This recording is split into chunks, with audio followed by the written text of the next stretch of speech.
than a minute, so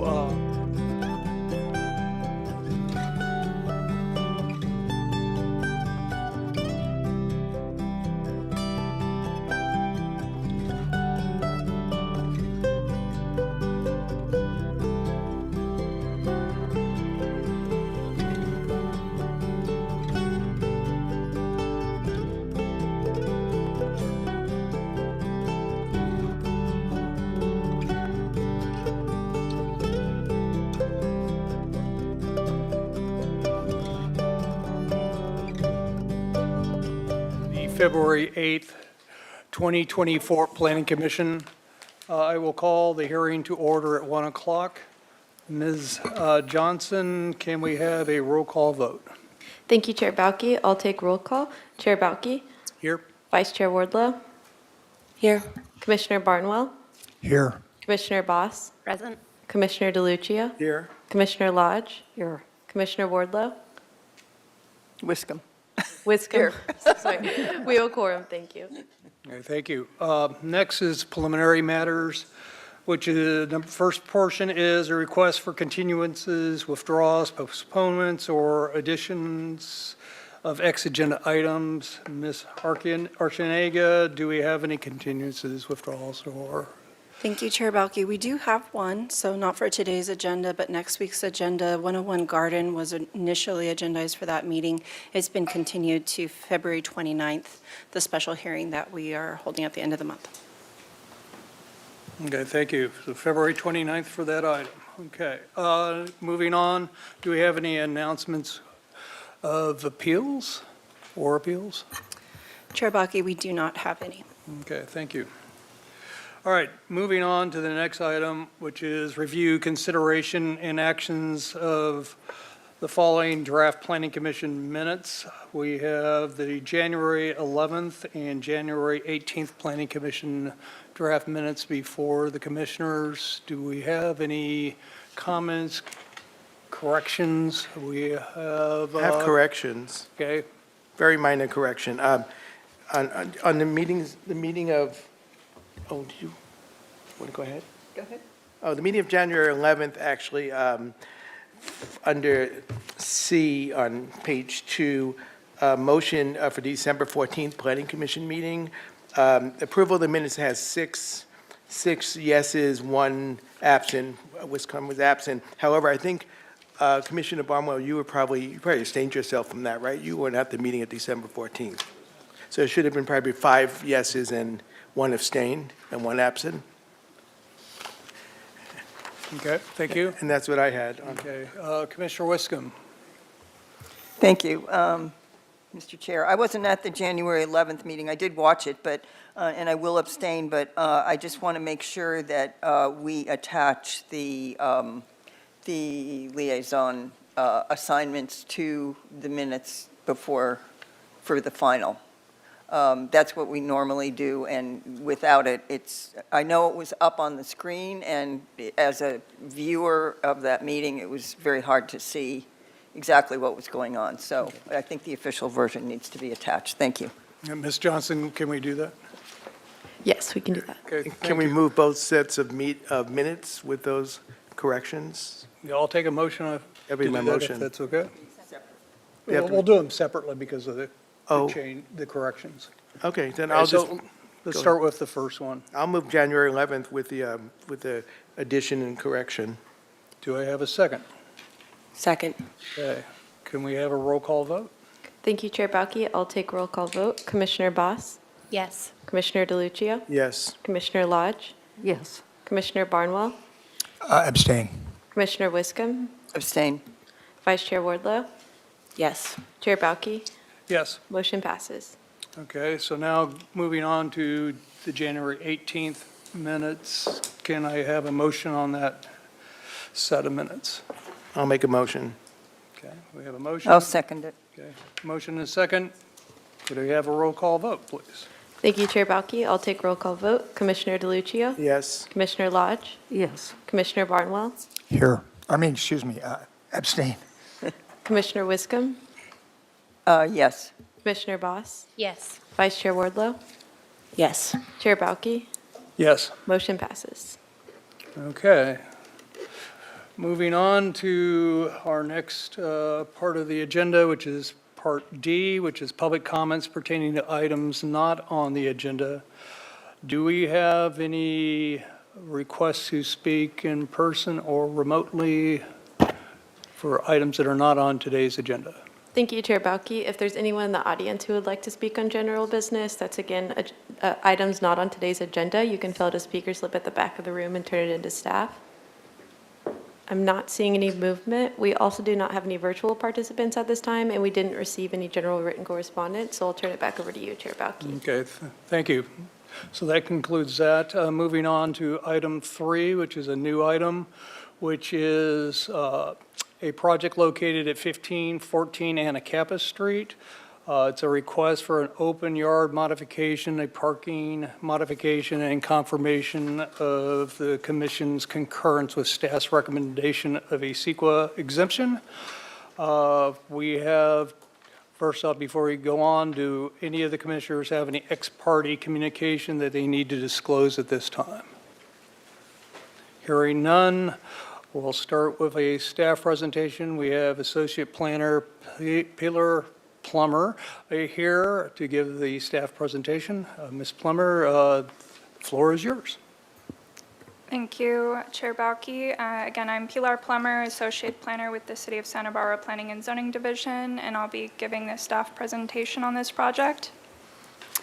So as you noted, the project site is located at 1514 Anacapa Street, and what we'll be discussing today is a request for a open yard modification and parking modification.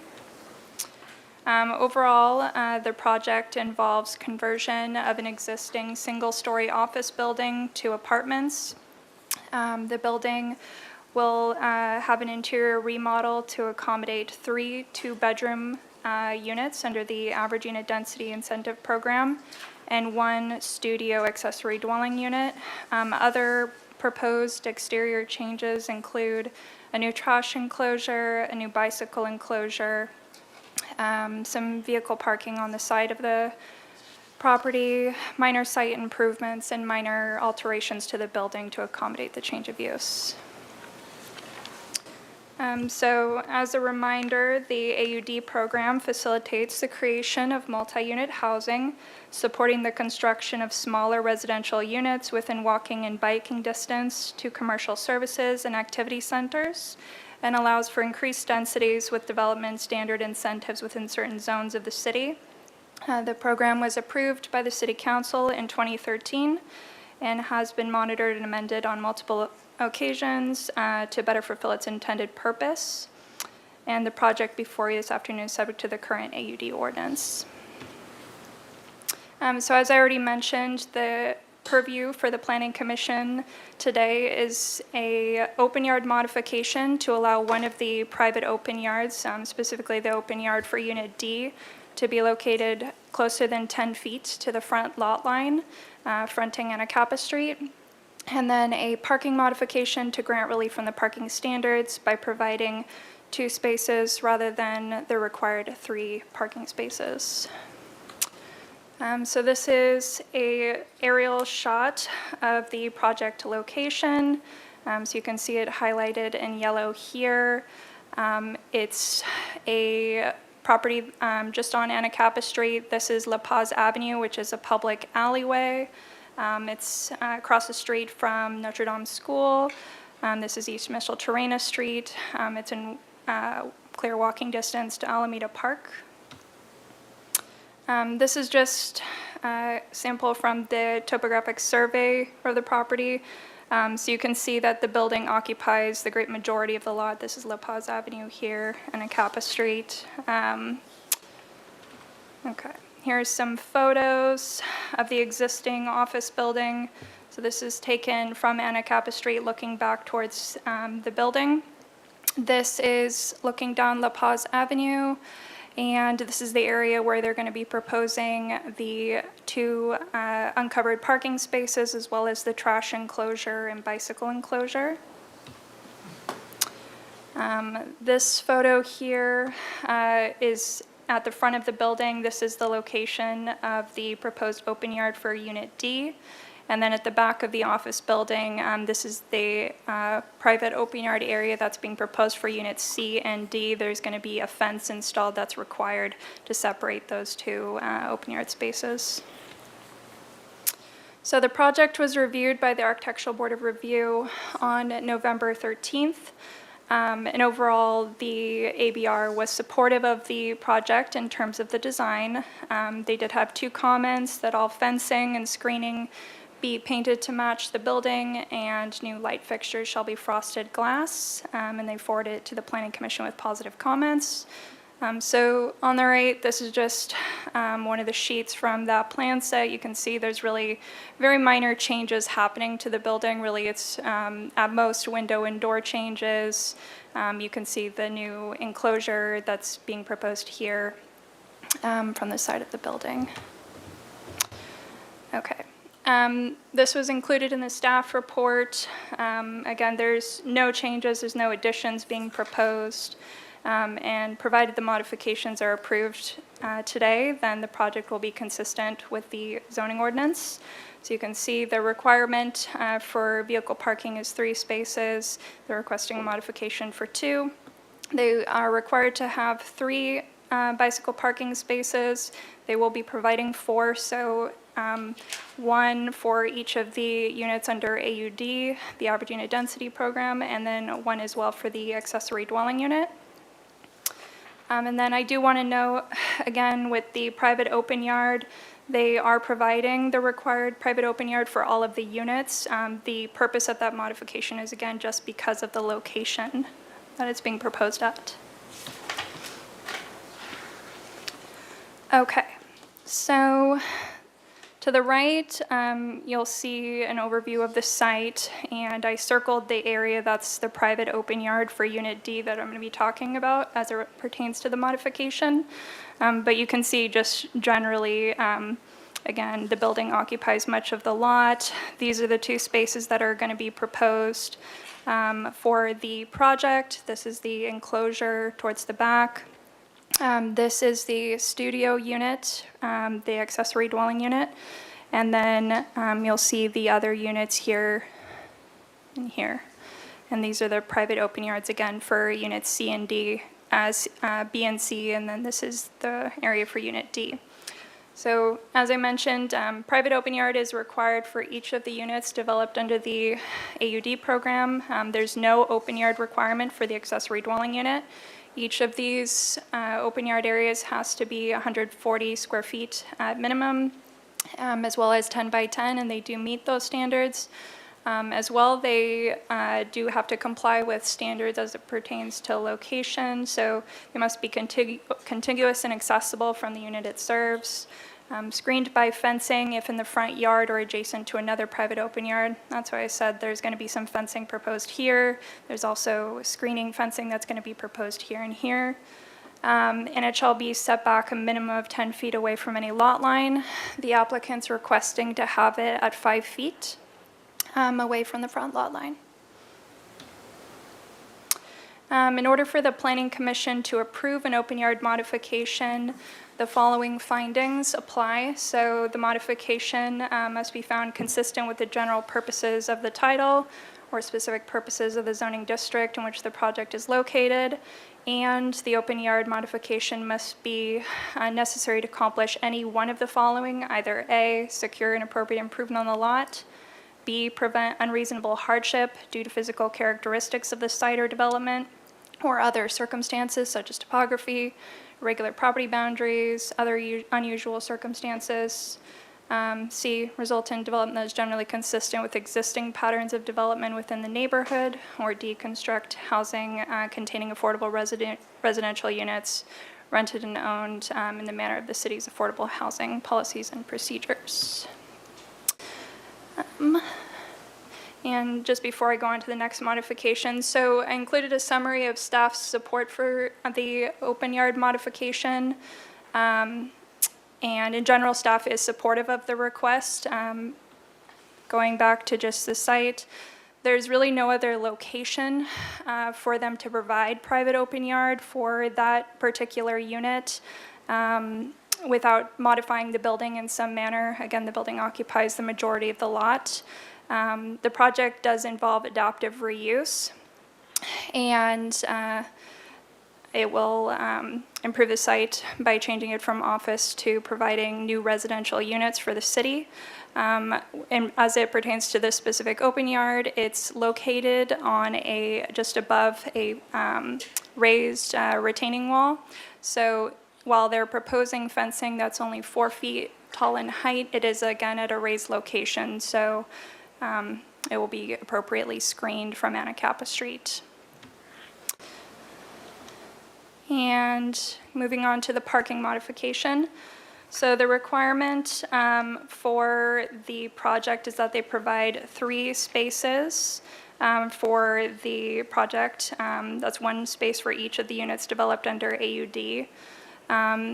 Unfortunately, just based on how the site is configured, there's no way to accommodate 3 spaces on the site. As well included a summary of this in the staff report. Well, archive plans show some striped spaces at an angle in this same location.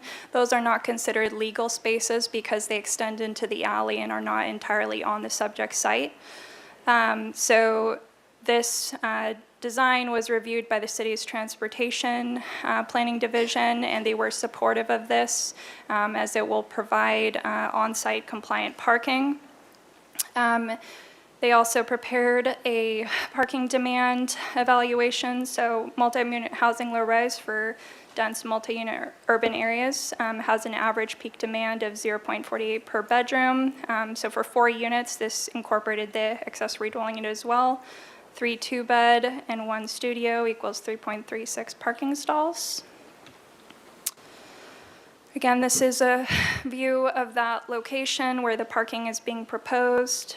So in terms of staff supportability for the parking modification, we are supportive of it.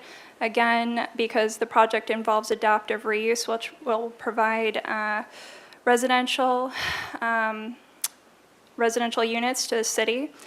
The site is definitely constrained by the existing building footprint. There's no way, as I said, to accommodate that additional parking space without making alterations to the building. The project site is within close proximity to the downtown and State Street, and I did want to know, I didn't include this in the staff report, but it is within like a block and a half from AB 2097. So were this project located in that area, there would be no parking requirement for the units. It's also close to public transit, and the project will be providing on-site long-term residential bicycle parking for each of the units. In order for the Planning Commission to approve the parking modification, you either would do all of the same findings as the staff hearing officer or 2, and I think 2 is the more likely one, so just to go through these. Reduced parking will meet anticipated demand generated by the project site, or physical hardship exists.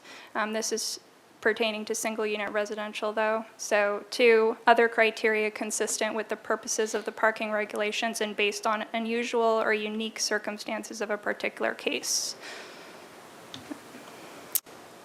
And just covering some of the project's consistency with the general plan. So the project is located in the OR office restricted zone. And it has a general plan land use designation of office medium high density residential, which allows for 15 to 27 dwelling units per acre. It's also in the upper east neighborhood of the general plan, and that's generally a residential neighborhood with areas of multi-unit residential in this location because it is closer to other services, parks, schools. There are policies in the general plan that housing, especially affordable housing, is a long-term goal, as well as LG6, location of residential growth to encourage new residential units in multifamily and commercial areas of the city with highest densities to be in the downtown area, so it is consistent with that. In terms of the housing element, as you know, the city has very little vacant or available land for new residential development. There are housing policies that support build-out or infill housing within urban areas and encourage a wide range of housing types to assist in production of new housing. And again, the project would be consistent because it is an adaptive reuse by converting from an office building to residential. And in terms of the circulation element, this is a quote from the circulation element, but while sustaining or increasing economic vitality and quality of life, Santa Barbara should be a city in which alternative forms of transportation and mobility are so available and so attractive that the use of an automobile is a choice, not a necessity. So while a parking modification is being requested, again, staff is supportive of that. As I already covered, this particular project site is within very close proximity to the downtown and public transit. They will be providing the required bicycle parking, so therefore it can be found consistent with the circulation element. In terms of environmental review, staff found that it is exempt under Section 15303, which allows for the conversion of existing small structures from one use to another. This allows for up to 6 dwelling units in urbanized areas, and none of the exceptions to the exemption under 15300.2 would apply. And this is, again, a view of the project site. This is Anacapa Street would be over here, is sidewalk, La Paz Avenue, and that's the parking area. And so staff is recommending that the Planning Commission approve the open yard modification and parking modification, making the findings that were outlined in the staff report and subject to the conditions of approval that were included in Exhibit A of the staff report, and also confirm the environmental analyst determination that the project is exempt. And that concludes my presentation. The owner as well as the architect is here if you have any questions for them as well. Okay, thank you. At this point in time, it'd be time for the applicant, if they would like to make a presentation, to do so. If you do not desire, that's okay. You have 15 minutes to make a presentation if you would like. And please state your name and your relationship to the project. Thank you. Adam Grossons, I'm the architect for the project. Thank you. So pretty much the only modifications that we're asking for are on the parking, which is on the side, and the previously permitted, as Pilar said, it was half in public right-of-way, so it wasn't even legal, so it's like really the only feasible place to put that. And then also the open yard area, to have the 10-foot minimum that's required by the zoning ordinance for the private yard, the encroachment to be 5 feet from the property line is required. We're outside of the setback for the area in the front yard with the fence. So we have it at 4 foot. It would be 3 foot if it's inside of the property or the setback by the zoning ordinance or design standards. That's pretty much it. We're giving a kind of a light touch, like adaptive reuse to the project to give it life. It only had one tenant, like office tenant, that was sort of like half using their space when it came back. So it's kind of revitalizing a sort of underused office space in the city. Okay. Thanks. Thank you. You have 13 minutes and 42 seconds left if you would like to make any other statements or comments after the public makes their comments. You are allowed to do so, just for the record. Moving on, we'll take public comment. Are there any members of the public here to speak on this item? Ms. Johnson, do we have any in-person or virtual commenters? Thank you, Chair Bakke. At this time, I do have one request to speak for Judy Robinson. So if you could make your way up to the podium, you'll have 3 minutes to speak. Hello. My name's Judy Robinson, and I own the 2 properties just across La Paz alleyway from this project, so I'm very familiar with the area. And I think it's a great reuse of that building. I didn't understand, I know that there's going to be one ADU in there, but are they all going to be affordable housing? That's just something I'd like to know. I'm worried about the parking, and I've talked to a lot of other people who are worried about the parking too. I don't have that kind of a map, but Star King Parent-Child Workshop is on La Paz Alleyway. There are 39 preschool students at that school. The parents come in the alleyway one way or the other every day to pick up and drop their kids off. At the end of La Paz is the Knox School, also part of the Star King ground. They have 30 students, or 39 students at Star King, 31 students at Knox School. The parents use the alleyway. It's got a lot of use for an alleyway. And so I've owned the property since 1984. And yes, those parking places, the 5 of them, did project out a little bit. They did not interfere with people going both ways. I'm worried about 2 parking places with the possible 1, 2, 3, 4, 5, 6, 7 bedrooms. That could be a lot of people. It's great to do a bike shed, but you're not going to take applicants that just ride bikes. And I'm worried about where the other cars are going to go. Interestingly enough, when I bought 1524 Anacapa, I saw that the next door neighbor came on the market about 2 weeks later, 111 La Paz. And I bought it because I thought if I ever wanted to remodel 1524, I would need that for a parking lot, just because parking is already short on that street. And selfishly,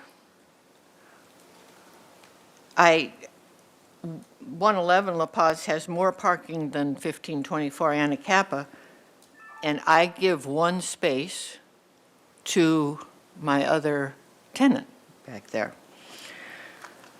So, and then there are 90 students across the street at Notre Dame School, which anytime you drive down Anacapa, you see that there's a lot of parking on the right-hand side of the road. I don't know where the people are going to park. Okay, thank you. Your time, unfortunately, is up. Yeah. So, okay, are there any other speakers? Thank you. I don't have any further speaker slips at this time, and I'm not seeing any movement. We also did not have any virtual participants, but we did receive written correspondence from Polina Khan, and that was distributed to the commission prior to the meeting. And with that, I'll turn it back over to you, Chair Balke. Okay, before I turn it over to the commission, does the applicant have anything further you'd like to say using your time that you have available? No, thank you. Okay, moving on. Okay, so now I'm going to turn it over to my fellow commissioners for questions. Who would like to go first? Okay, we have Commissioner Wiscombe is first on the board. Thank you, Please go Mr. ahead. Chair. I just have 2 quick questions. First of all, where the parking is going, the 2 parallel spots, are those trees getting removed? It wasn't on the plans. There indicated some trees that were going to remain, but they didn't seem to have, they weren't called out. Through the chair, Commissioner Wiscombe, those trees are proposed to remain. They're not proposing to remove them. Okay, so they're not interfering with the Yeah. with the parallel parking then? Okay, great, thank you. And then my next question is, again, Ms. Plummer, I think probably for you, in your staff report, under environmental review on page 6, in the first paragraph, you said because the project involves limited ground disturbance to areas previously disturbed and there is a Phase 1 archaeological resources report on file for adjacent property, no additional studies were required. Staff is recommending a condition regarding the unanticipated discovery of archaeological resources to be printed on the building permit plan set prior to permit issuance. I didn't find that condition in the conditions of approval. Did I miss it, or should we add it? I believe it is, and let me just pull up the conditions, because I do have them. I'm looking under, I believe it's down under C. Yeah, C, construction implementation Right, that's where requirements. I am, yeah. 3, unanticipated archaeological resources. right? So the standard discovery measures shall be implemented. And then if you, as you read down, it says, if the discovery where is it? So, if such archaeological resources are encountered, work shall be halted immediately. The city environmental analyst shall be notified, and the owner shall retain an archaeologist. So that's the standard condition language. Right, I understand that's a standard, but there's nowhere in here that your recommendation that this be actually put on the permit, on the plan permit set, the building permit set. I think that condition should be in here because it's going to be lost if it's not. Through the chair, Commissioner Wiscombe, yeah, that Okay. can be something we can include. Okay, Yeah. thank you. And that's the end of my questions. Thank you, Mr. Chair. Okay, next is Commissioner Boss. Thank you, Chair Balke. A couple of questions. The first one, I think I saw this in the plans and maybe also on slide 11. I want to confirm that all of the units exit onto Anacapa. There aren't other exits onto La Paz or behind the property? Through the chair, Commissioner, yes, that's the case. Right, thank you. And then a question for the applicant. You noted this on slide 16, but also on page 5 of the staff report. Just acknowledgement that having housing, especially affordable housing for various income ranges close to jobs, is a long-term goal of the general plan. And this, I'm happy to see this as adaptive reuse and more residential rental units in the downtown area, especially medium-high density residential. But I wanted to ask if any of the units were intended to be affordable units.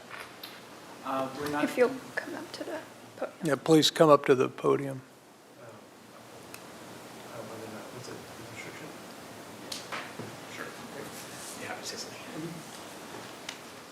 Hi, Please- I'm Elihu Bogan, I'm the owner. Yes, I don't think we're planning on any deed-restricted affordable housing, but I think by nature of just creating additional units, it's going to help as more inventory has a downward effect on prices. But no, we're not planning any deed restrictions. Thank you. That's it? Okay, Commissioner DeLucio. I just had a couple of questions. I know that this is reviewed by the ABR. When they go back, do they need to get a waiver for the additional height of the fence? Because I know it's really the fence they're talking about is 4 feet, correct? And it's 3 feet high to begin with, and then they want another 4-foot fence around the patio. Does that require a modification from the ABR? Through the chair, Commissioner, not a modification, it is a waiver, and that's under the jurisdiction of the Architectural Board of Review. They'll be granting that for the height of the fence. Okay, so that'll go back to them. Yes, and that fence was shown to them at the original hearing, but at that time, they don't make the decision about actually approving the waiver. Until it comes Yeah, back? correct. Okay, and the other thing is about the parking, you went over. You were talking about AB 2097, I believe. Yes. And this project is just slightly not in that half a mile radius, correct? That's correct. It's about 1 block away from Yeah, the buffer of AB 'Cause I was looking at that 2097. also, and it's about a Yeah. block or two away. And also, I know it's surprising that the transportation did a study on this. And what did the study conclude that, because I think I missed it, it said 0.48 per bedroom they came up with, which would mean that for 7 bedrooms, the parking demand would be 3.36 parking stalls? That's correct. That's what they concluded. So wouldn't that say they would need 3 parking spaces? That's correct. And so that's why we're saying, while it doesn't necessarily meet demand, there's other findings, such as the unusual circumstances that the Planning Commission can review a project and find. So while it doesn't meet demand. Transportation as well as planning staff do find it supportable for the reasons I've listed so No, far. oh, I understand that, but just reading it, Yeah. it didn't sort of make the case for the modification. Yes, But I understand there's other factors that go into that. yes. Thank you. Those are my Okay. questions. Thank you. Next, Commissioner Wardrow. Thank you, Chair Balke. I just have some questions for the applicant. Could they be directed to Elia Bogan, Mr. Bogan? Thank you so much. Greatly appreciate this project. I think this is a great example of adaptive reuse. Obviously, this is a building built back in the 50s. How long have you owned the building? We bought the building in July, I believe. Great. Are you planning to be a resident in the building at all? Not currently. Okay.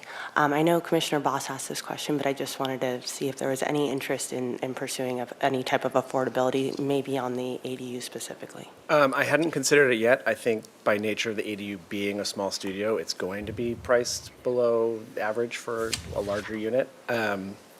Honestly, I mean, at this point, we're getting into personal family finances, and I can't afford a deed restriction at this time. But obviously, if not this project, then the next one. I appreciate your consideration. And then the rest of my questions are for staff. Thank you. Does staff have any concerns in relation to the public comment that was made regarding the alleyway and the use of school drop-off pickup? Thank you for the question asked. So through the Chair, Commissioner, no, I mean, there are schools in the vicinity. I would point to the fact that this area where they are proposing parking was used for parking previously with angled parking spaces. So there has always been parking in that location, whether the city acknowledged it as legal or not. It is a public alleyway. There's cars that go up and down, and if you'll recall, for the planning commissioners who were at the site visit, there was a car or two that came up and down that alley. So as far as the material change, no, there's not a concern with that. I appreciate that clarification. So there's not a substantial change. There'll be parking. There was parking. Great. And then I think Commissioner Wiscombe mentioned this, but there's no substantial tree removal or new planting of trees. There's no trees being proposed for removal. Okay. Yeah. Thank you. That's the remainder of my questions. Okay, thank you. Next, Commissioner Barnwell. Thank you, Chair. It seems to me that the bulk of this discussion we're having relates to parking. And it has always been my personal opinion that we have made requirements, stringent requirements on parking, without having looked at parking, capital P, throughout the city. Like, for example, we probably don't know how many curbside parking spaces there are within 2 blocks of the project. Am I right? We don't know that. Through the Chair to Commissioner, no, I don't have a number on that. When a residential project is close to a city parking lot, while that works well for the retail, it doesn't work for people who have to spend the night. That's not parking that they can take advantage of. The parking code, the zoning code does not allow, in the residential areas, does not allow parking as an additional land use. So, for example, if someone had a house and they had a large backyard and they wanted to park 4 or 5 of their neighbors' cars to relieve the congestion, they can't do that. Those kinds of things seem to me to be something that the Planning Commission and the Transportation Circulation Commission should begin to discuss so that we can have some guidelines for all of these things. I feel there's a big hole there. Let me ask another question. When we looked at the diagonal parking, are we allowed to consider compact cars for the diagonal parking size? And if so, does it allow for compact cars? Thank you for the question. So through the Chair, what I would say is the transportation staff evaluated the parking spaces, their uncovered parking spaces based on the parking design standards, so that's what they would have used. Unfortunately, I don't have one of them here to speak on that more clearly, but no, they don't evaluate based on whether there's a smaller vehicle or larger vehicle. Okay, so secondly, I agree with the neighbor. I totally agree with her. You couldn't find a more environmentally sensitive guy than me. But I have to admit, everybody in this room took cars to get here. Cars are part of what the city has to deal with. And I sympathize with her in that neighborhood. On State Street, I believe at the corner of Arriaga and State, on the northeast corner, there's a building that has its portico extending over the top of the sidewalk. And the support for that portico is in the parkway. In other words, private use of public space. Is it not possible that private use of public space could occur here, where the 6-inch overlap could be something that we as a planning commission can make a finding on? And maybe I'm asking this in general terms and it doesn't apply to this project, but it seems like that would have been an avenue to go to, where we only have an overlap of 6 inches and we have a neighbor who says it doesn't bother anybody the way it's been, correct me if I'm wrong, for 80 years. And now we're worried about the 6-inch overlap. But there are examples in Santa Barbara of private use of public space. This seems like an excellent place to have at least given it some thought. And that goes back again to my overall comments about parking. I go down on the record as saying we really seriously need to wrestle to the ground our parking requirements and our inventory. We don't even know how many parking spaces there are. We have no idea the curbside count of parking. And yet that's where, what she's talking about, that's where the rubber meets the road. What do you do on street sweeping days? Where do you park your car? And those are very real things. I think at some point we might consider that discussion with another one of the commissions that handles this stuff. I'm in support of the project. After having said that about the parking, I wish the parking were there. But I'm more than in support of the project. I was a general contractor for years. You guys are not going to have new concrete poured. Concrete is one of the most environmentally offensive things in all of construction, and you're not going to have that. You're going to be able to reuse a good deal of the lumber, which means the wood and the trees and the trucks and the driving and the road stuff, that won't happen either. And the fact that there's no demolition, so stuff isn't going to be taken to Teguis. Those things, we use the word adaptive reuse, but that word slides over the top of what it is that you're really doing there. And I think it's grand. And I would like to encourage the staff in any way they can, to encourage other applicants to do this. Now, one other question. I believe in your discussion of the staff report, you said that under the adaptive reuse limits, you couldn't convert more than 6 units from an already existing building. What did you say? Thank you for the question. I think you're referring to the categorical exemption that this is qualifying under. Well, yeah. So, yeah, the stipulation is if you're in an urban area, you can use that specific exemption for up to 6 units. Otherwise, you would have to do a different CEQA exemption, such as an infill exemption. There are other exemptions you can use, but that's the one that applies to this. And they would achieve the same thing with a larger Yes. number of units. That's correct. You could Okay. do an adaptive reuse project for more units, but it would need a different exemption. Okay. Yeah. Well, I think this is a great project. I compliment you. The way you're using a soft hand on Mother Earth is wonderful. So I'll be in support of the project. Thank you. Do I have any other, Commissioner Lodge, do you have any questions?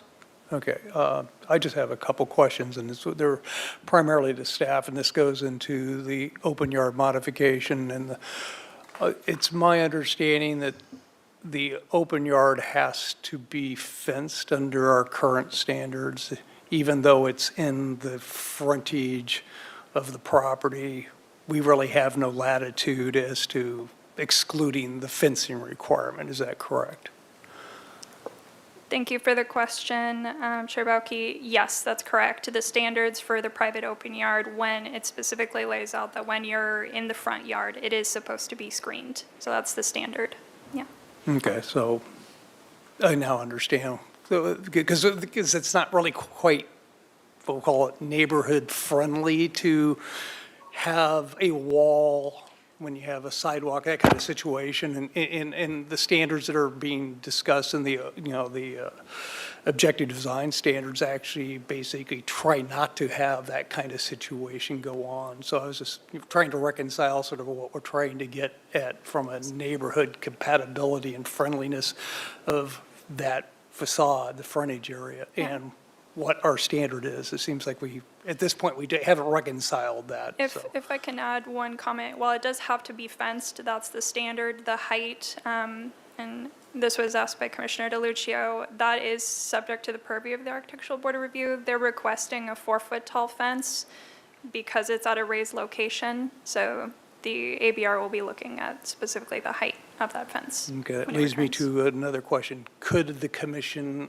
ask or provide direction to ABR that we might want to have that fence less than 4 feet? Because it's already at an elevated state in the first place. I think in terms of, they're the body who looks at the waiver. I think you can obviously provide a recommendation to them, but it's ultimately their purview, and there has to be a fence. That's the standard, so. Right, yeah. I understand it. Okay, thank you. I have a follow-up question for Yes, yours. sir. What is it 3 feet? Is that the minimum of that? Is that the max for the fence? It's actually 5 feet that they're required to do. They're asking for a waiver to have 4 feet. Oh, the fence would be higher? The Or- requirement is that it should be 5 feet. Yeah, I understand, and because then it's they're 7 right asking now, for because 4. 3 and 4 is 7, right? Yeah. So so it would have to be, that would only leave a 2-foot fence. Yeah. Thank you. Okay. Mr. Chair, a point of clarification. Just want to add, because your commission is approving the modification for that open yard area, it seems that your action could consider amendments to that fence size, either no fence or a lower fence, if that was part of your consideration of approving that open yard mod.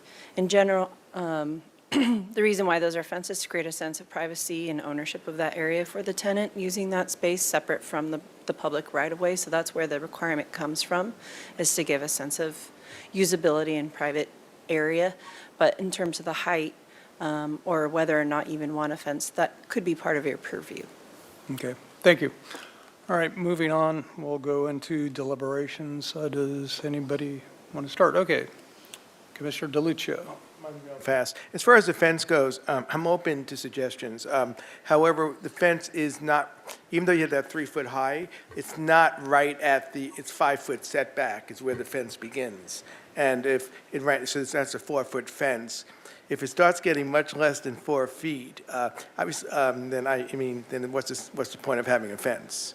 As far as the couple of things I wanted to comment on, I think staff has made a good case for the modifications, and actually, I know there's only 2 parking spaces, the requirement is 3. I think they're actually safer now, the way they're going to be angled. They were angled before. The way they're going to be positioned now, I think, is a lot more safer, especially, I didn't realize all the traffic that was coming through that alleyway.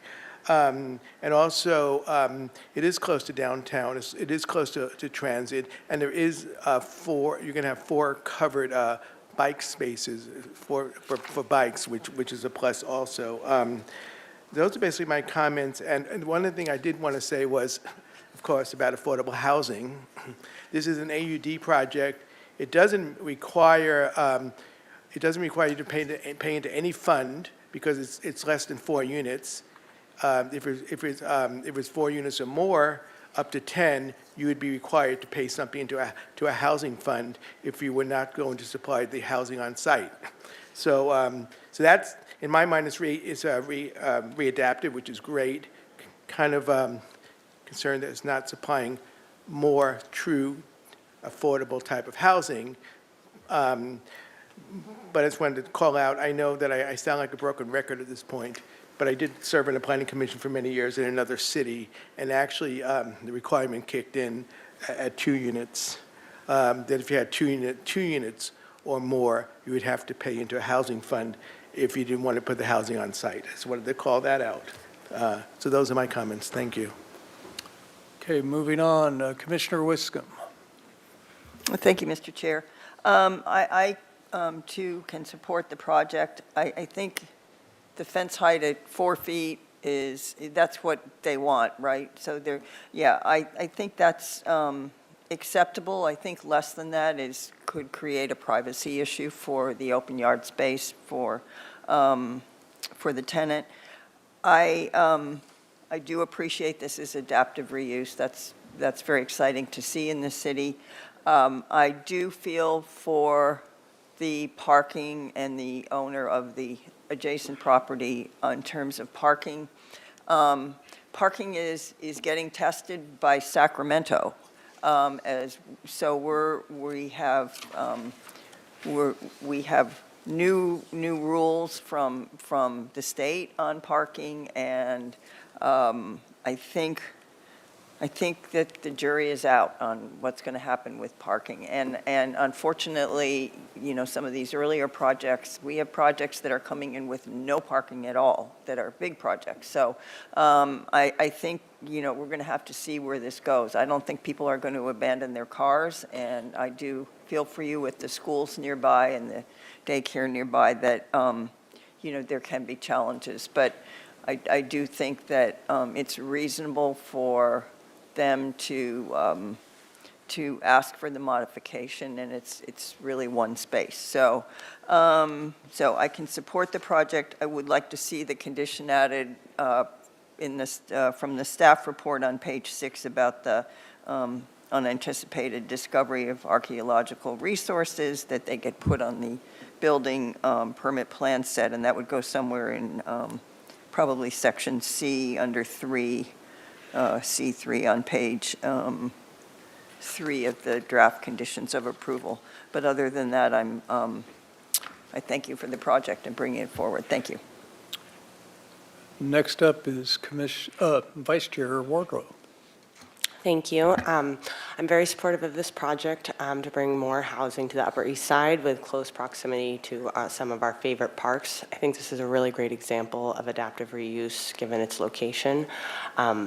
I can support the findings and the modification for the open yard and parking. I do believe it's consistent with the general plan in terms of the land use element and the circulation element. As I've kind of pointed out, you know, I'd love to see more adaptive reuse projects that are focused and contributing towards our affordable housing, but I understand this is a smaller project, so I hope that you will take that into consideration when you develop the plans of how you'll manage this project, given that you will not be living on site. But overall, I'm very supportive and appreciate the project coming forward. Okay, thank you. Next, Commissioner Lodge. Thank you, Mr. Chair. I, too, am in support of the project. I concur with the comments that have been made, and I just would like to add on the concern about the parking. There have been business use, office uses on that property for decades, and the schools have been there for even more decades. So I don't anticipate there's going to be that much change, if any, in the impact on the parking. And I think it's reasonable to change the layout of the parking, given that the way it was before, although it worked before with the cars protruding into the public right-of-way, but still. And I'm just really pleased to see job-creating uses being changed for residential uses, which is what we need. So thank you. Okay, any further comments by commissioners? Okay, moving on then. Okay. It's a good project. The adaptive reuse is definitely something to be supported. I would say, and this is sort of bigger picture, as Commissioner Barnwell mentioned, the conversation about parking and encroachments into public right-of-ways and such, and it would be my thought that if we had the latitude, I would have preferred to see the angle parking that would allowed for a little bit more parking at this location, but it doesn't seem like we have that latitude without clear guidance that we can do such as a body. And as to the fence, I would prefer, and purely that's my preference, that we try to, yes, this is a sort of a stepped-up situation. You have a 36-inch wall, then you have where we have another jump in elevation with the fence, that it be minimized to somewhere around the 6 feet number, but, that's something that the design review board will need to look at. It's basically a case of privacy versus trying to not feel like it's like some barrier to the interface between the folks that live there and the public as they walk down the street. So that's something that they can discuss with you, and there may be a better idea out there, but I definitely would support a lower fence if that was their desire. So at that, since we don't have any more comments, moving on, would somebody like to make a motion?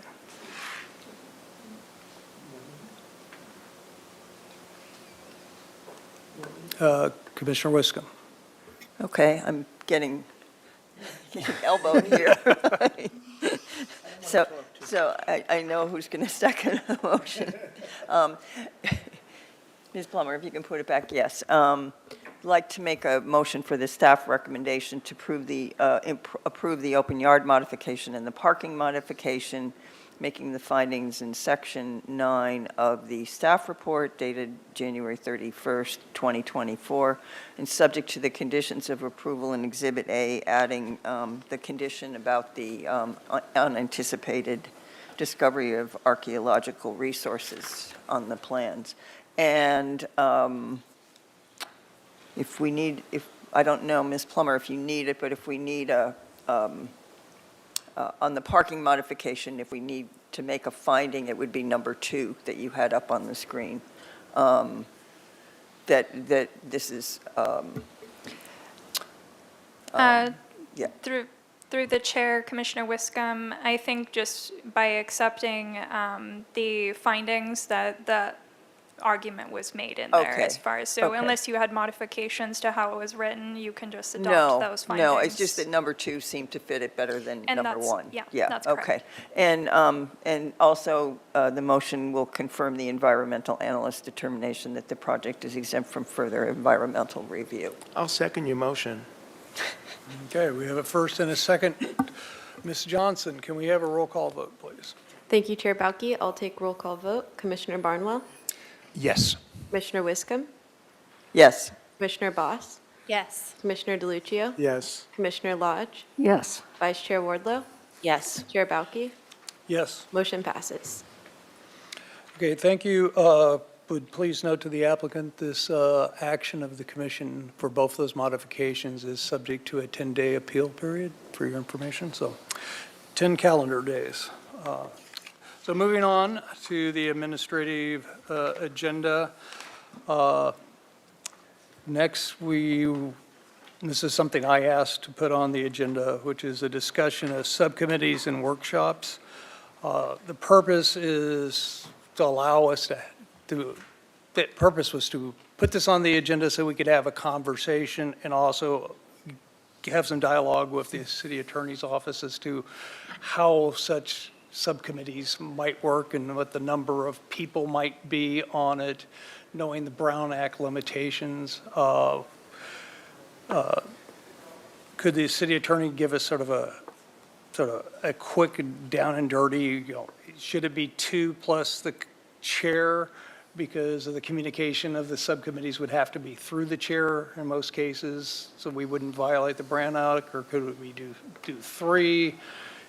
And then, I'm trying to understand sort of the logistics of that with the Brown Act overlay versus formal subcommittees, which would have agendaed times and places and public notice and such. Could you outline sort of Right. our world? Thank you. So, obviously, anything that has a quorum would trigger the Brown Act. So there's a difference between ad hoc committees and generally subcommittees, and subcommittees are usually standing committees that are going to be subject to the Brown Act. Ad hoc committees are limited in duration and have a specific direction, and those would have to be less than the quorum, so generally 3. We are trying to limit the creation of subcommittees. It's part of our Vision 2030 for efficiency and staffing to the extent possible, because it does take, a lot of time it takes staff to also be involved in those, to sit with and facilitate the subcommittees. So we try and encourage any creation of them to be very judicious. One example that was a good one that this body created was the ad hoc non-Brown Act, and that was to get your planning commission guidelines updated. And we thought I thought that was a very good use of both staff time and your extra time. Okay, thank you. So I'll open it up to my fellow commissioners about the conversation about just subcommittees in general and what topics and such you would be interested in, and whether there's a desire to do so. We'll start off with Commissioner Wiscombe. Thank you, Mr. Chair. I guess my question would go back to you. What exactly are you thinking of for topics? Because it seems to me that, first of all, it seems to me from what Ms. Ostranger's saying that we should really do ad hoc committees. We have limited staff. We have a lot of positions open on staff, and staff is overworked, I think. And so I think we don't want to burden them with a lot of subcommittees. If there's something specific that could be the creation of an ad hoc committee, I would certainly support it if it's within our purview. And I guess I just want to know what you're thinking the committee should be. What topics are we covering, or what's our direction? Okay, well, first as to topics, I wanted to open that conversation up, and this is the time to have that. I have heard from a couple commissioners a desire to have at least one on affordable housing. I've also heard interest in one on parking and circulation. So those are the two that I've heard from. Now, there may be other topics that, and so first off, I thought we should have that conversation first of topics, and then what type, because I understand exactly what Tava is saying is, there are limitations on the Brown Act, and that was one of the things we wanted to have an open conversation, whether it would be standing committees or ad hoc committees, and what the topics might be. So what are we trying to accomplish in these requests? That's, I guess, where those are two really, really broad topics, and I don't think they would be ad hoc committee material unless there was a particular direction they were going. So in your conversations with fellow commissioners and their desire to have these committees, what's been the direction? Well, as you know, like in affordable housing, it's a very complex and in-depth study, a topic in which we have lots and lots of moving parts.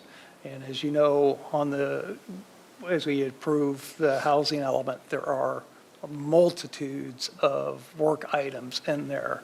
And I think the desire was to have at least a couple of the commissioners delve into those details that, at the granular level, and bring that information to us, because we as commissioners basically get a fire hose of information when it comes to the affordable housing issue, and have some people at least spend their time and efforts and focus their efforts and discussions, so without violating the Brown Act, which is really where this gets to be complicated.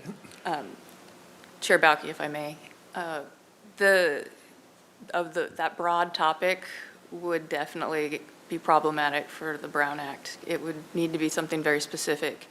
I would say this is not a policy-setting body. The policy-setting body is the council. And so if council, I would want to make sure that council is okay with this kind of creation of a subcommittee. I think as appointees, just my recommendation that you don't want to get ahead of your council members who are appointing you. And this may be something that they do want Planning Commission to consider and direct the Planning Commission to actually create a subcommittee that's subject to the Brown Act. Okay. So let me open this, there's a number of lights on here, so let's just open it up for conversation. Lucille, Commissioner Boss? Thank you, Mr. Chair.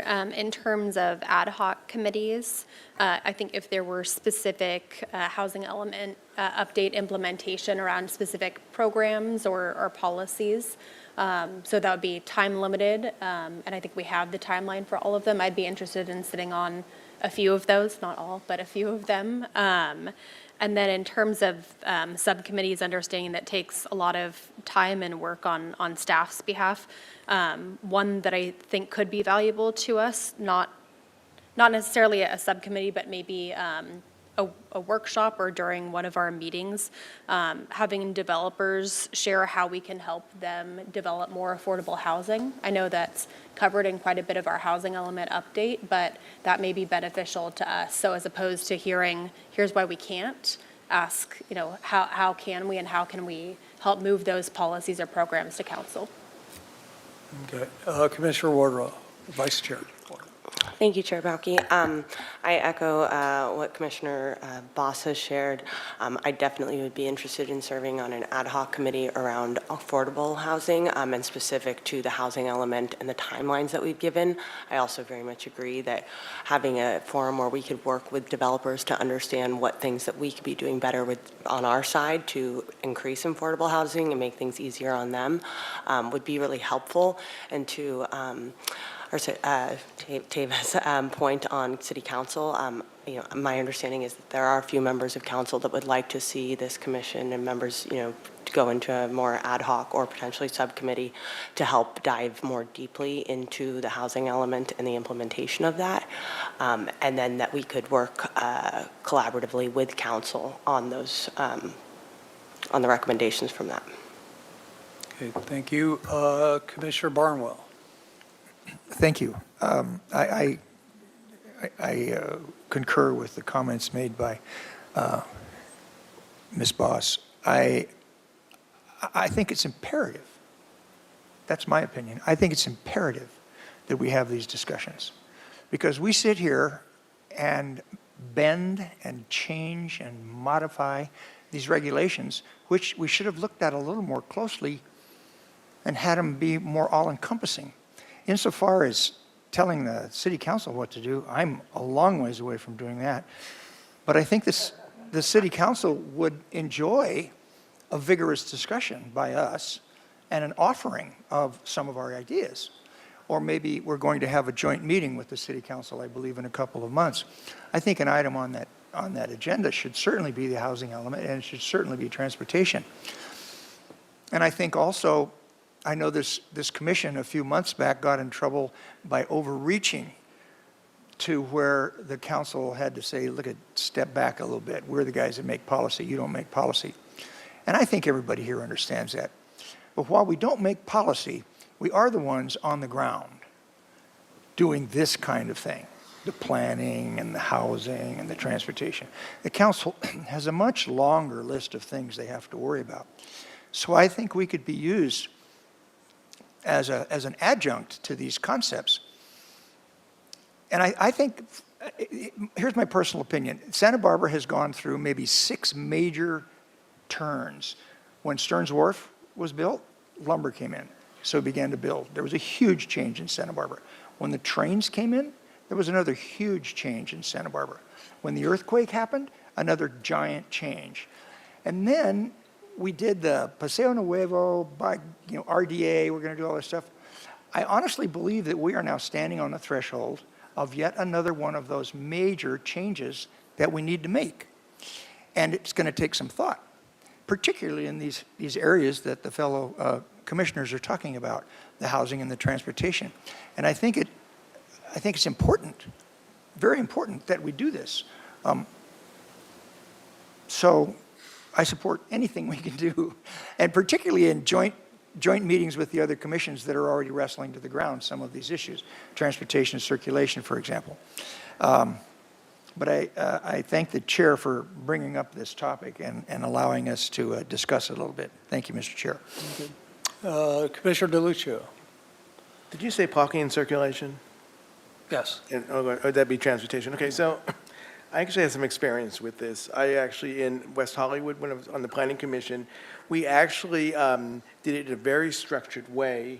It was more of a standard committee, not an ad hoc committee, where there'd be two. One would be design review, because that commission actually approved all the projects. And the other one had to do with, it wasn't a free-for-all. It was more when it had to come with changes to the general plan or the zoning ordinance. Specifically, a lot of times, we spend so much time up here every couple of weeks, or every week in this case, where, say there were some changes coming up to do with housing, which we have a lot with the housing element. We have to implement a lot of those components.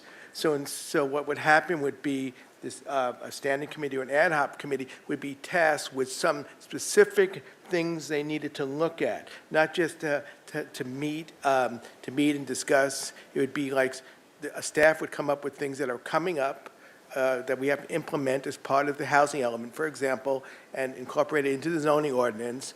And the committee, they would be the ones who would meet separately to discuss it and flush it out, and to save us all time. And then it would come back to this body where then we obviously would make the recommendation to council, but then it would be flushed out, and it would save us time, and it would help us as commissioners be more knowledgeable on the subject. So that's the way I would envision something like this. Maybe it is an ad hoc thing where staff would come and say, oh, these things are coming up, specific housing things that we need to implement, and to get a head start on it from this commission for a ad hoc committee to meet separately on those specific items, and then they would obviously come back to the commission to formulate the final recommendation that would go to the council.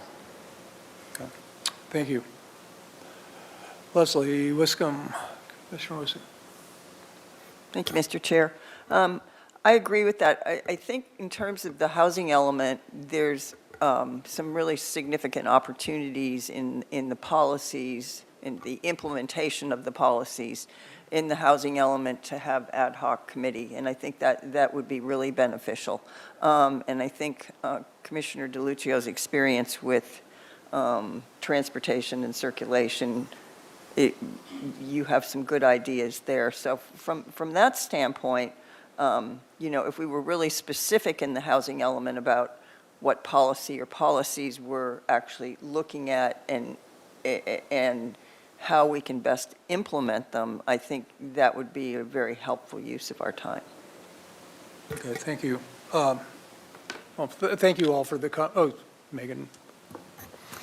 Mr. Chair and Commissioners, I just wanted to add to that discussion because I did talk about this with our city planner and our long-range division supervisor about this topic, knowing that it would come up today and knowing that housing was of interest to your commission as well. And they essentially talked about, similar to what Commissioner DeLuccio mentioned, that we have a number of housing implementation program work ahead of us in terms of long-range planning, right? So, and we're in a unique housing element cycle where there's actually a lot more implementation requirements than have been in any previous cycle. So there are newer programs, new work efforts that have to be very specifically nailed down. And so there is that work ahead of us, and it is already a plan for, will be broken down into steps over the coming months and years and how we flesh those things out as city staff.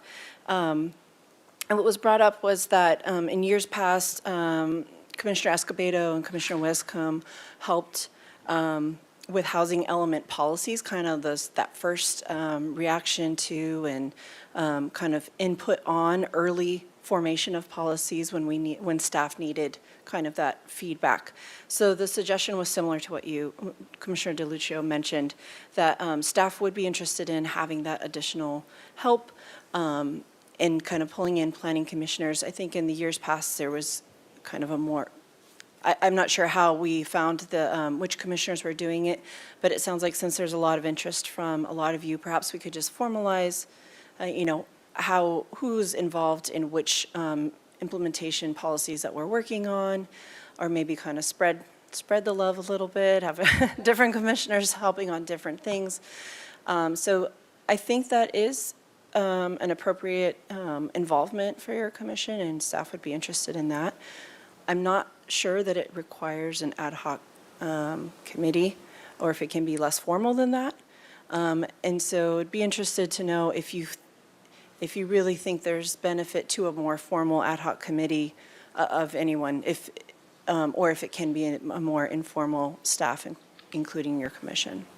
If I could just clarify, in the past, what we have done, we call them working groups. And that's similar to what Ms. Arsenega was talking about, is we as staff come and say, we would like 2 of you or 3 of you to come help us with this project and work alongside of us. And so they're like an ad hoc, but they're less in the Brown Act, and they're at staff's direct, asking you. So that's how we keep them efficient and working. So as today, we can't create the ad hocs or the committees, but hearing what you're interested in, if you're telling us those are the topics you're interested in, then we can come back and put them on the agenda if you want to formalize something like that. So just to be clear, we can't do it today, but we're hearing this, so I'm hearing the topics. I understand that. I just wanted to get a discussion started was basically my objective,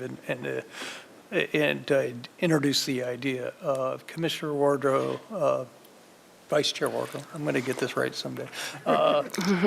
Next. Thank you, Ms. Ostringer. To the point on how the ad hoc committee worked a couple years back on the rules around the Planning Commission. So would you, from your perspective, would it make sense for something as important as affordable housing and how much implementation is going to be happening that we start with a working group and then consider an ad hoc, or how would we go about it? For that one, if we wanted to have that discussion, I'd want to bring that back so we could flesh it out a little bit more and see what it is that the commission is actually goal-oriented doing, and then that would help you pick if we want to do a work group or an ad hoc, or or how, if there's a project that we're actually working on for affordable housing, working with that. So if that's something, it'd be nice if people had ideas about subcommittees, if maybe they could send them independently to the chair and copy Ms. Arsenagan and I, and that way we could get a feel. Okay, wonderful. I kind of see it in 3 different buckets, one being project specific. So obviously we have some large projects coming up that, hopefully will have some components of affordability. Then we have all of the policy implementation that's happening with the housing element. And then to Commissioner Boss's point, some type of forum or group that is really working with the development community so that we can better understand the constraints that they have on their end, so that we're better prepared when we're in these hearings and we're being told no, or how are ways that we can create more incentives and flexibility so we all understand the constraints on the development community. So those would be kind of the 3 aspects that I would see a working group or ad hoc committee focus on. But obviously we can provide more specific goals to the chair to flesh out at another meeting. Okay, thank you. Commissioner Lodge. Thank you, Mr. Chair. There was, during the general plan update process, there was a committee, and I don't remember, perhaps Ms. Ostrander, you recall what it was. There were 3 of us that were on this committee, and we worked with staff on some of the issues and hammered some things out as the process went on. Do you recall what form that took? I think it was the work group. Ms. Arsenagan, you weren't there. Yeah, I think it was, if I recall correctly, I believe it was a working group. Okay. Yeah, well, that could be useful. Okay, Commissioner DeLuccio. Yeah, I do see this as being more than one, perhaps, working group. I don't know if I see 4, but I see more than one. What? I was saying that as one. The 3 things I was talking about as one group. Oh, as one group? Yeah. Because then there's parking and circulation too, That's a which separate group, so that well, would be there's different groups, but I'm not, I would have to be, I mean, you guys, we decide as a group or et cetera how this would work, but I think when we get into things like project-specific, I don't know about that. And when you're reaching out to the development community, that sort of, to me, gets to be a bigger thing as well. I was envisioning these as being, we used to call it long-term planning, actually, where I came from. So anything that had to do with, it's more drafting the, yes, council makes the policy, but we make recommendations to the council. And it was more, what I was thinking is, just to put less burden on this group, we meet every week and we're meeting on projects, and then we're trying to do policy stuff, recommendations to council. It would be these we could take it offline a little bit as working groups. Then you report back to, not only report back to the commission, it would come to the commission for us to help us formulate our recommendations to council on implications to the housing element, for example. And there's, I mean, I know that affordable housing is a big thing going on right now, and we're all proponents of it, but there's other things going on as well that have to be, that come along that would have to, they require changes to the zoning ordinance, for example. And I was thinking of that, more that type of policy that we would help us flesh it out to make recommendations.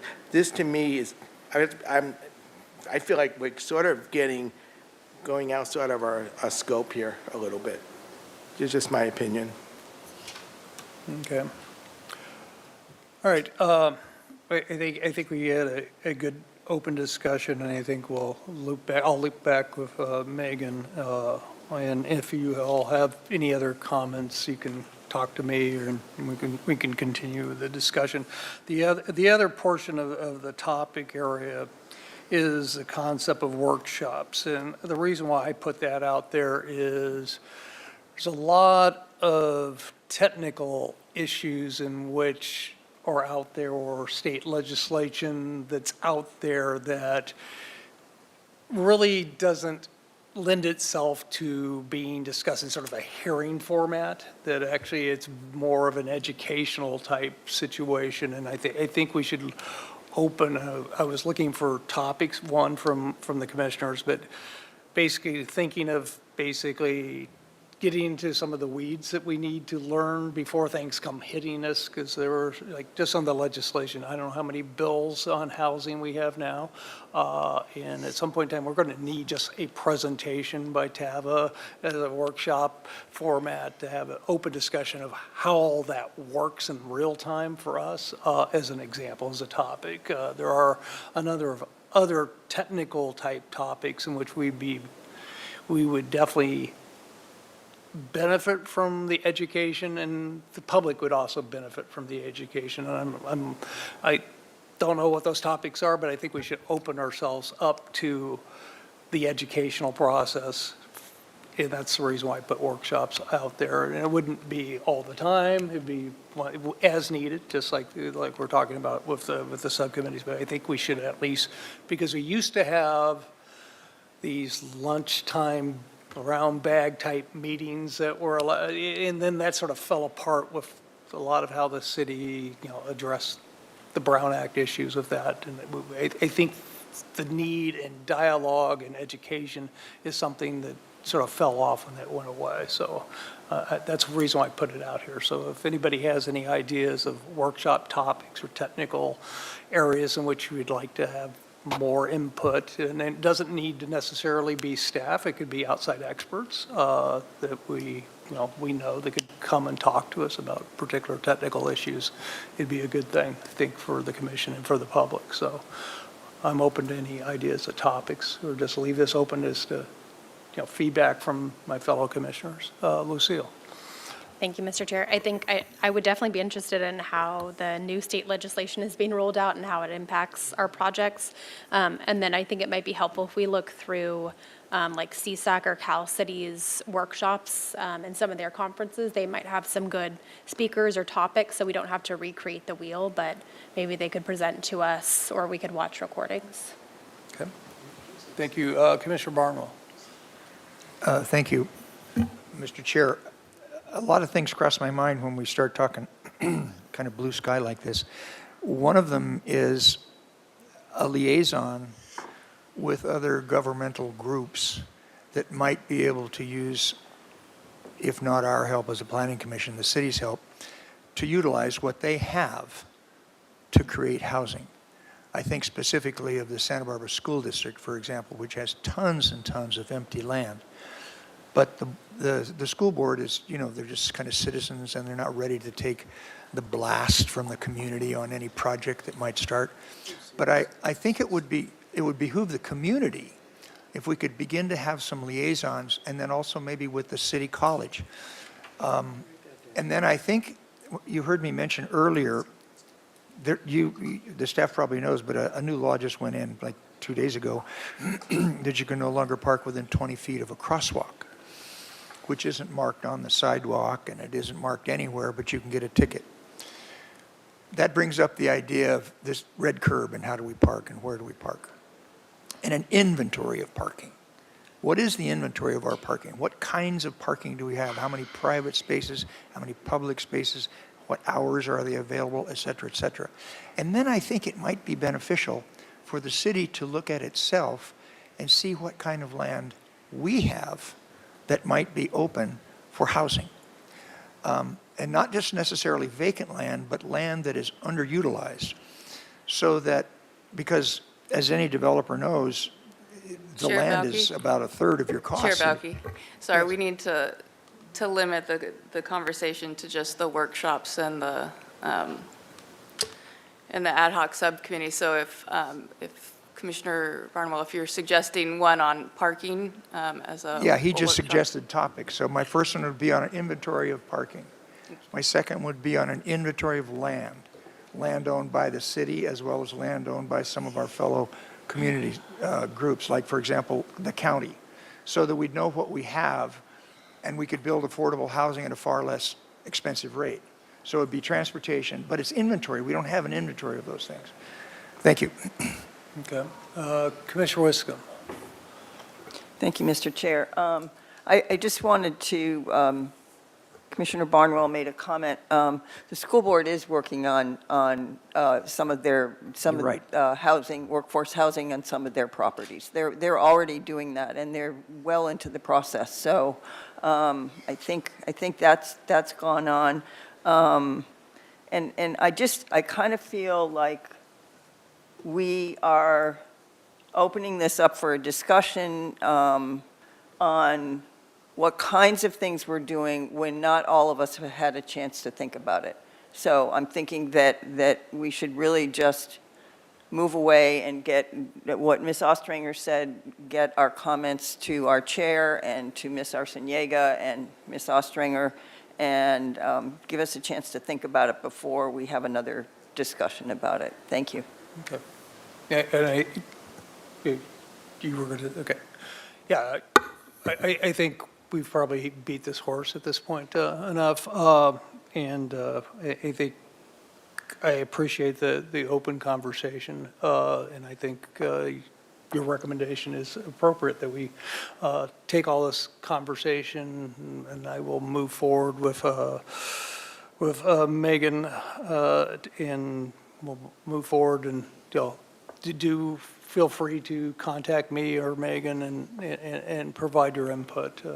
And we will, this is now a standing item on the agenda, so we will, we'll revisit it as needed. So thank you all. So unless anybody has any more comments, I'd like to move on to the committee and liaison reports. Okay, Devin, Vice Chair. You can go. I just want to say thank you, Chair, for being proactive on this and bringing this forward to us. And I agree with Commissioner Wiscombe that we should all take some time to think about how we want to approach this. But I appreciate your leadership in getting this on the agenda. Okay, thank you. Commissioner Barnwell. Yeah, I want to second that. I'm so glad you brought this topic up, and I think it's important for us. And I agree with the legal counsel and the idea that we think about this over time and come back with a list. And you're right about the school district, but not every school district. And they're doing work, by the way, with the Santa Barbara Housing Authority Yes, they are, which is yes. outstanding. So, Our Santa Barbara Unified is, Yeah, that's, when I said school district, that's who I right. meant. Santa So Barbara thank you, Unified. Mr. Chair, very much. Okay, next, Commissioner Lodge. Thank you, Mr. Chair. This is a report on the last ABR meeting. And Ms. Arsenaga, did you get the image that I sent you? Oh dear, okay, well, the ABR at their last meeting granted PDA project design approval at 621 West Mitchell Terrena, which is the West Side Medical Clinic. It was approved by the Planning Commission on December 15th, 2022. And it essentially looks basically like what we saw, except that the building is higher because the top floor is all dental clinics and because of the required plumbing for all the fixtures needed in the dental clinics. So that is making its way through. The Single Family Design Review Board on January 29th had a one-time pre-application consultation on 1921 El Camino de la Luz, which is one of these lots that just goes like this down to the beach. And I was kind of surprised when I saw the plans because the house itself is on the bluff side of the top of bluff, edge of bluff. Well, and staff made a few comments before the review board began their discussions to say that it is an extremely constrained lot. And for lots like this, where there isn't really any building site on where it would normally be required, the city has a policy where you can build on the bluff itself, on the bluff face, or bluff edge, over the bluff edge, but a maximum of 1,200 square feet plus a garage. So this house is a very modest-sized house, and it will be coming to the Planning Commission for Coastal Development Permit.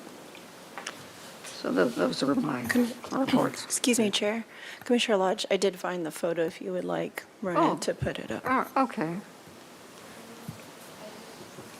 Did you get it? Yes, thank you. I don't have the ability to display your screen, so you'll have to pull it up on the staff computer. I can't pull it up on mine either, so the only way we can display is either there or on the staff computer. Oh, it's not that big a deal. Now we Okay. know our limitations, for sure. Next time. I thought that might be the case. Okay. Yeah. Before we move on to the other reports, Commissioner Boss, do you have a staff hearing officer or liaison report? Apologies, I do not. I will have one from the February 7th for our next regular meeting. Okay. All right, next, Commissioner Barnwell. Nothing to report. Okay, Commissioner Wiscombe. Thank you, Mr. Chair. Since I'm the liaison to the Parks and Recreation Commission, the Parks and Recreation Department is having a community workshop and a survey to reimagine the site of Franceschi House. And having been a former member of the Parks and Recreation Commission, I can tell you that this has been a topic of conversation for over a decade, at least.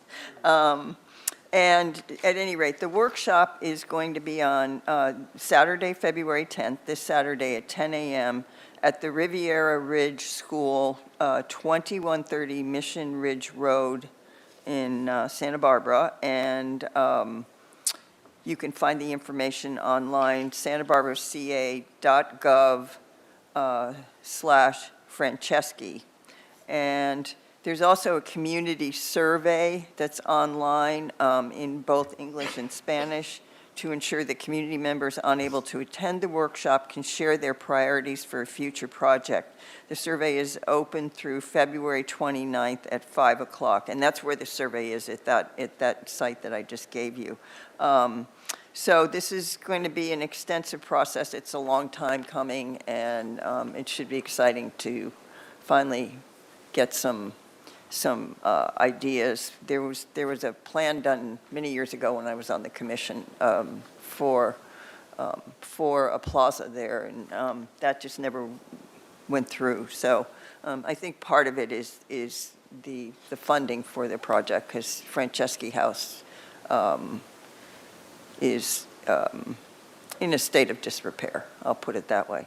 So, and then being the liaison to the Water Commission, there is a draft water affordability and conservation study that is available for review on the city's website, and it was discussed at the Water Commission meeting. And water affordability, conservation, and equitable access were identified as important community values in the Water Vision Santa Barbara effort conducted in 2020. So if you want to review this study, I don't know, I thought there was a link to how to comment on it. Oh, yes, you can contact, if you do review the study and want to make comments, you can contact G. Cook at santabarbaraca.gov. She's a water resources financial officer. So, there were a series of workshops done in 2023 on water affordability, and so this is the study that has resulted from those workshops. Thank you. Okay, thank you. Commissioner Boss. Thank you, Chair. A report from the Downtown Parking Committee. This morning, they reviewed their guiding principles, and one of the 4 guiding principles was serve the community. And I noted one of their comments in that category was that surface parking lots are not the highest and best use of land. The city should seek opportunities to redevelop surface lots in a manner that supplies housing and returns revenue to the city for reinvestment. So glad to see that coming from Downtown Parking. Okay, thank you. Commissioner DeLuccio, do you have a report? I do have a report. HLC, January 31st. 400 West Carrillo returned to the HLC. I know Megan, that was Megan's project. And they actually, the HLC gave them project compatibility findings, and they granted the project design approval. And that had a development agreement that came before us, and it ultimately was approved by the city council. And to back up, that's actually on the commuter lot. That's the 63 units, and that'll be 100% rent-restricted units, and there's 400 West Carrillo. So, yay, we got some affordable units in there. And then they had a lengthy discussion on State Street master plan process.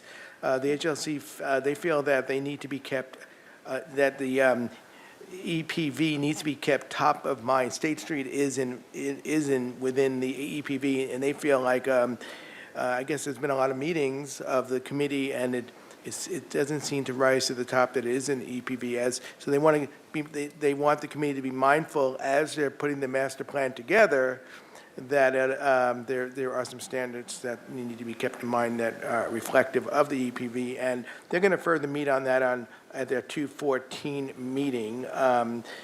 And you can go online if you want to read the minutes are out for that meeting, and they actually drafted some good statements that they want added to the design guidelines for that master plan.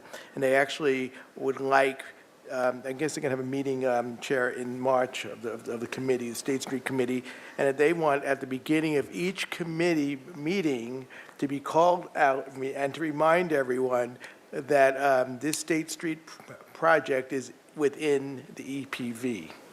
So I'll leave it at that. Okay, thank you. And I have one report, which is the Objective Design Standards Work Group is meeting tomorrow at 10 o'clock to hammer through the draft and get the Objective Design Standards moving, and it'll be coming back to us in the next couple months.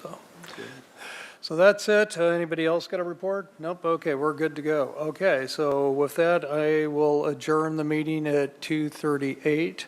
Our next meeting will be tentatively scheduled for February 15th. And thank you all for being here. Thank you. Thank you.